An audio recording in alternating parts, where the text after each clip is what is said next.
Hello everyone, welcome back to Khushi's cafe. Hope you all are doing well. और आज का मेरे वीडियो है एनवायरमेंट से रिलेटेड। कोई भी वीडियो मैं ये पहली बनाने जा रही हूँ।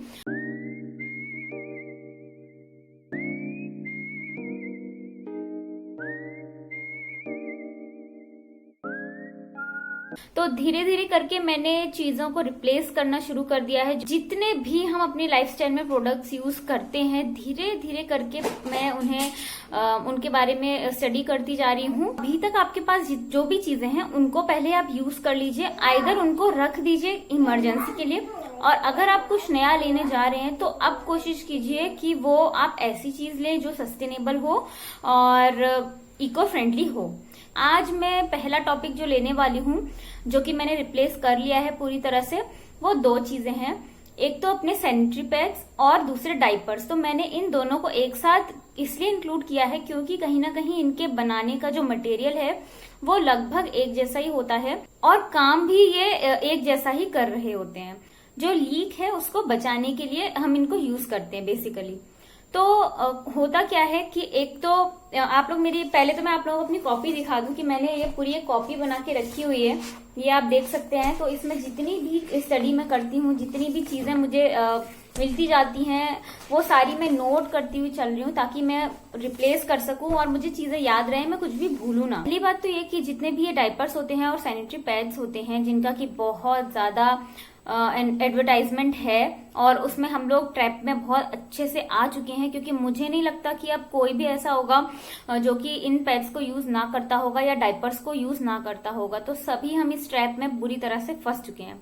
और इनको अगर हम डिग्रेड करने पे जाएं तो लगभग 500 इयर्स इन्हें डिग्रेड होने में लग जाते हैं। तो आप सोचिए कि अब तक जितने भी हमने अपने बेबी के लिए डाइपर्स और अपने लिए सैनिटरी नैपकिन यूज किए, वो अभी भी कहीं ना कहीं पड़े होंगे और अभी तक भी वो डिग्रेड नहीं हुए होंगे, क्योंकि नेचुरली उन्हें डिग्रेड होने में 500 इयर्स लग जाते हैं, कम से कम, उससे ज्यादा भी लग सकते हैं।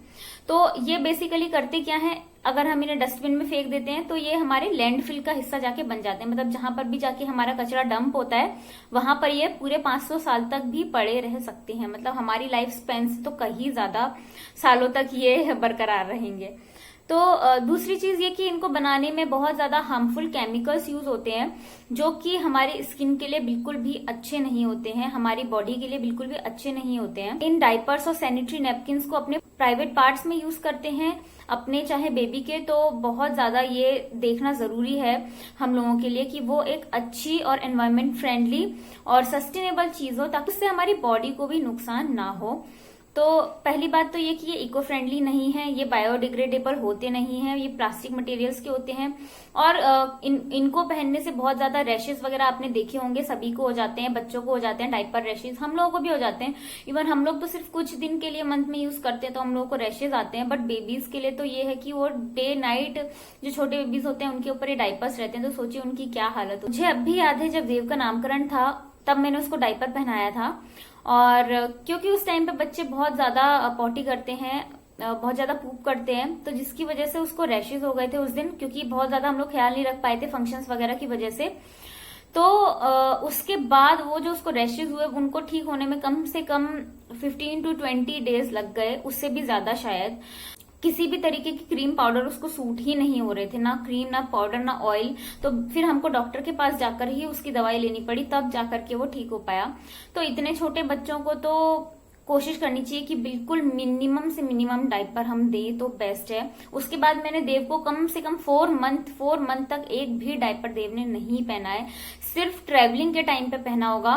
तो आप सोच सकते हैं महीने में सिर्फ 1 या 2 ही रहा होगा 4 मंथ तक। तो उसके बाद में विंटर्स आ गई तो मुझे देव को डाइपर देना पड़ता था, तो मैं सिर्फ उसको नाइट में देती थी।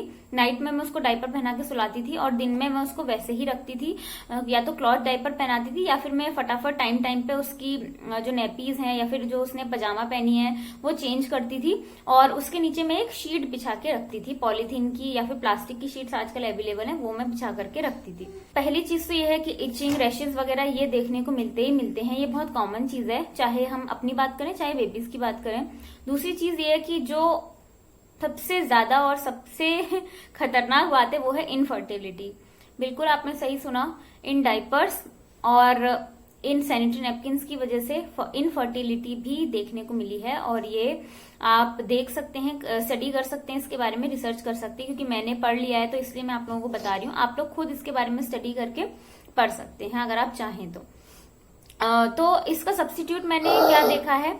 और हाँ, मैं यहाँ पे एक चीज और इंक्लूड करना चाहूंगी, आपको सस्टेनेबल चीजें यूज करनी है या नहीं करनी है, ये आपकी अपनी खुद की पर्सनल चॉइस होनी चाहिए, मेरे या किसी के कहने में नहीं होना चाहिए। आपका खुद का मन अगर बदले, आपको खुद को अगर मन करे कि हाँ मुझे एक सस्टेनेबल लाइफ जीनी है, हाँ मुझे अपनी बॉडी का और एनवायरमेंट का दोनों का ख्याल रखना है, अगर आपको इस तरीके से अंदर से जोश आए तभी आप कीजिएगा। जोर जबरदस्ती में हम ना ही करें तो बेहतर है, क्योंकि फिर वो हम उसको ज्यादा लंबे टाइम तक या लाइफ टाइम तक नहीं कर पाएंगे। 1-2 दिन करेंगे और थक जाएंगे। तो इससे क्या होगा, जो लोग हमें देख रहे हैं कि बोलेंगे अरे बड़ा चली थी सस्टेनेबल बनने और देखो 2 दिन में हार गई। तो ये नहीं करना है। अगर वाकई में कोई कुछ मेहनत करके काम करना चाहता है किसी चीज के ऊपर, तो थोड़ा सा तो अपने ऊपर हमें वो लेना ही पड़ेगा, एक जिम्मेदारी लेनी पड़ेगी। ठीक है, तो ये मत कीजिएगा। सब्स्टिट्यूट देखिए, पहला तो मैं सैनिटरी नैपकिन्स का बता देती हूँ। सैनिटरी नैपकिन्स के लिए अब तो बहुत सारे सब्स्टिट्यूट अवेलेबल हैं। मैं जो अभी यूज कर रही हूँ फिलहाल वो है क्लॉथ पैड। लेकिन मैं फिर भी कहूंगी कि अगर आप उससे बेटर ऑप्शन कोई देख पाए, जैसे कि आजकल मेंस्ट्रुअल कप्स आ रहे हैं, वो भी एक अच्छा ऑप्शन हो सकता है। अगर आपको वो सूट हो तो आप उस पर जा सकते हैं, क्योंकि वो बहुत ज्यादा सालों तक उसको यूज किया जा सकता है, वो खराब नहीं होता है। और आप उसको जल्दी जल्दी यूज करके थ्रो भी नहीं करना होता है, बहुत सालों तक आप उसको अपने पास में रख सकते हैं और यूज कर सकते हैं। उसके बाद में क्लॉथ पैड भी अच्छी चीज है वैसे, लेकिन आप देख लीजिए कि आप ऐसे क्लॉथ पैड लें जो कम से कम ये गारंटी करते हो कि आप वो कम से कम 5 साल तक तो चले ही चले। इससे ऊपर अगर ऐसे हैं जो चल सकते हैं तो बिल्कुल, बट कम से कम इतना तो चले ही चले, अदरवाइज फिर वो सस्टेनेबल नहीं रहेंगे। फिर हमें स्विच करने का कोई फायदा नहीं है, क्योंकि अगर हमें उन्हें थोड़े दिन में यूज करके फेंकना पड़ गया तो उसका कोई फायदा नहीं रहेगा। तीसरी चीज ये कि आप खुद अपने घर में बना सकते हैं, कॉटन के क्लॉथ पैड्स खुद बना सकते हैं। तो ये चीज हो गई। लेकिन अगर आप, वही है ना कि बहुत ज्यादा हम लोग अब इस तरीके से डिपेंड चीजों पे हो चुके हैं, तो हमें प्रोडक्ट के बदले में प्रोडक्ट ही अब जरूरी है। हम खुद से अब उन चीजों के ऊपर मेहनत नहीं कर पाएंगे। तो या तो हम एक काम कर सकते हैं कि हम किसी को, अपने टेलर को, जो लेडीज टेलर होती हैं, आप उन्हें बोल सकते हैं, आप उन्हें कोई अपनी पुरानी अच्छी बेडशीट साफ सुथरी धो के दे सकते हैं, जो कि आप उनसे बोलिए कि आप मुझे इसके ये बना के दे सकते हैं क्या। तो इससे उनको भी रोजगार मिलेगा, उनका भी रोजगार बढ़ेगा और आपके लिए भी एक बहुत ही अच्छी सस्टेनेबल चीज आपको मिल जाएगी, बिल्कुल, जो कि एनवायरमेंट फ्रेंडली भी होगी और स्किन फ्रेंडली, आपकी बॉडी फ्रेंडली भी होगी। ये ऑप्शन भी आप कर सकते हैं। ये नहीं करना चाहते तो और आप मार्केट में ऑप्शंस ढूंढिए और ज्यादा से ज्यादा जो सस्टेन हो सके ऐसे प्रोडक्ट को आप यूज करना शुरू कर दीजिए। तो ये चीज हो गई। अब बेबी डायपर्स को ले लें तो बेबी डायपर्स के भी आजकल बहुत अच्छे अच्छे सब्स्टिट्यूट अवेलेबल हैं। मैंने देव के लिए क्लॉथ डायपर बहुत पहले ही ले लिए थे। फिर भी मैं कहूंगी कि मेरे से थोड़ी थोड़ी गलती हुई कि मैं अभी तक भी उसको नाइट में डायपर्स दे रही थी, बट जैसे जैसे मैं इसकी स्टडी करती जा रही हूँ तो अब मैंने ये चीज बिल्कुल छोड़ दी है। तो इस पर मैं एक चीज ऐड करना चाहूंगी कि जितनी जल्दी हो सके आप अपने बेबी को पॉटी ट्रेनिंग देना शुरू कर दीजिए। जब देव आई थिंक ऑलमोस्ट 10 मंथ्स का होगा तब तक वो पॉटी बता के, मतलब उसका में एक पॉटी बॉक्स होता है जो छोटे बच्चों का आता है, वो मैंने लेके रखा हुआ था और अभी तक भी वो यूज हो रहा है, जबकि अब वो 3 इयर्स का होने वाला है। तो उसमें वो अपना बता देता था मुझे कि मम्मा पॉटी आ रही है, या फिर जब वो बहुत छोटे होते हैं तो बता तो सकते नहीं है, जब वो 10 मंथ्स का था तो एक टाइम होता है, या फिर हम क्योंकि बच्चे के साथ में हर समय रहते हैं, या जो भी हर समय बच्चे के साथ में है उससे बोलिए कि वो बच्चे के थोड़े से एक्सप्रेशंस को चेक करे, क्योंकि बच्चे थोड़ा सा एक्सप्रेशन चेंज करने लगते हैं जब वो पूप करने वाले होते हैं, पॉटी करने वाले होते हैं, तो वो एक्सप्रेशन अपने चेंज करते हैं। तो फटाफट से आप अपना पॉटी बॉक्स बच्चे का लेके आइए और उसको उसमें बिठा दीजिए। तो इतने छोटे से जब आप करोगे ना, थोड़ी मेहनत तो है और करनी पड़ेगी, इतने छोटे से जब आप करोगे तो वो जल्दी ही ट्रेन हो जाएंगे और ये डायपर्स वगैरह से उन्हें जल्दी छुटकारा मिल जाएगा। और सुसु का तो ऐसा है कि सुसु तो वो करते रहे तो आप दिन भर में पोंछ भी सकते हैं और उनकी पजामा को धोने डाल सकते हैं, ये कर सकते हैं। उनको दिन में डायपर में रखना बिल्कुल भी जरूरी नहीं है। रात में अगर आप दे रहे हैं तो आप दूसरी कोई ऑप्शंस पे स्विच कर सकते हैं, जैसे कि क्लॉथ डायपर्स आजकल बहुत अच्छे से मार्केट में अवेलेबल हैं। उन ऑप्शंस को थोड़ा सा सर्च कीजिए, वो यूज कर सकते हैं।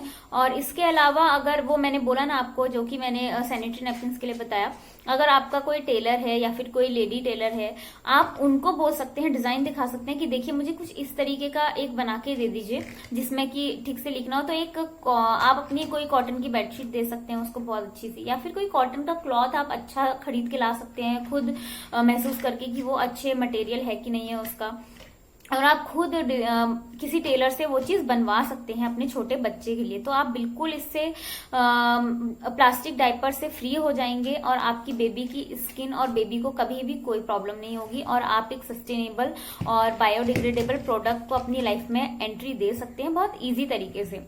तो आज मैं बस इतना ही बोलना चाहूंगी। ये 2 चीजें मैंने पूरी तरीके से रिप्लेस कर ली हैं, तो मैंने सोचा कि मैं आप लोगों को भी इसके बारे में बता देती हूँ। और धीरे धीरे इस कॉपी में मैं अपनी हर चीज लिखती चली जा रही हूँ, और जैसे जैसे मैं सारी चीजें करती चली जाऊंगी, मैं धीरे धीरे आप लोगों के साथ में बाकी चीजें भी शेयर करती चली जाऊंगी आगे आने वाले टाइम में। तो आई होप कि आप लोग भी ट्राई करोगे इस तरीके से चीजों को चेंज करने के लिए।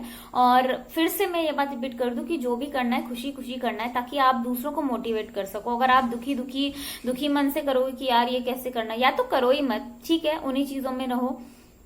करना है तो खुशी खुशी करो कि हाँ ये मेरी एक लाइफ का एम हो सकता है, या ये मैं दूसरों को भी मोटिवेट कर सकती हूँ, या फिर मैं बहुत एक अच्छी sustainable life, environment friendly life जी रही हूँ।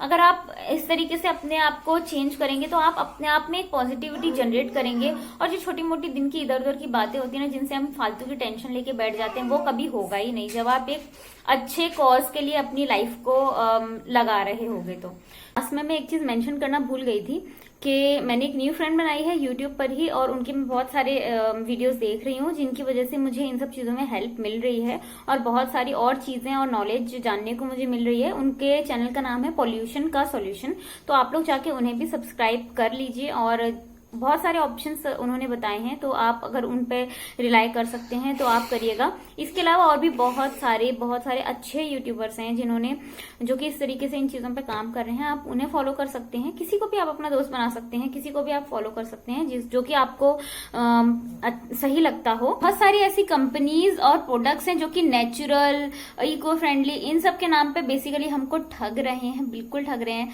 और एक कंपनी है जो कि बहुत ज्यादा आजकल हर यूट्यूबर उसको प्रमोट कर रहा है। फ्रेंड्स, उसके ट्रैप में तो कभी मत आना। आप लोग बहुत अच्छे से समझ गए हो कि मैं किसकी बात कर रही हूँ। तो इस तरह की कंपनी से बचने की कोशिश कीजिए जो सिर्फ प्लास्टिक वेस्ट बना रही हैं अपने प्रोडक्ट्स बेचने के नाम पे, और पेड़ हम लोग लगाएंगे, ये करेंगे, इस तरीके से वो अपना प्रमोशन कर करके आप लोगों तक चीजें पहुंचा रही हैं, बट वो नेचुरल नहीं है, वो इको फ्रेंडली नहीं है दोस्तों। इसलिए हमें थोड़ा सा अपना यूज करके चीजों को सिलेक्ट करना है। तो जैसे कि हमारे आजकल नारा है कि वोकल फॉर लोकल, तो उस पर ज्यादा से ज्यादा रिलाय अब हमको करने की जरूरत है। तभी हम ये जो आजकल अनएम्प्लॉयमेंट की सिचुएशन पैदा हो गई है, हम इसको चेंज करके अपनी डिमांड रख के मार्केट में सामने एम्प्लॉयमेंट जनरेट कर सकते हैं लोगों के लिए। तो हमें अब जरूरी है कि हम अपनी डिमांड को चेंज करें, ताकि वहां से जो सप्लाई हो रही हो वो भी चेंज हो पाए। तो ये हमारे हाथ में होता है। तो बस ये लास्ट में मैं कहना चाहती थी। सो बाय बाय।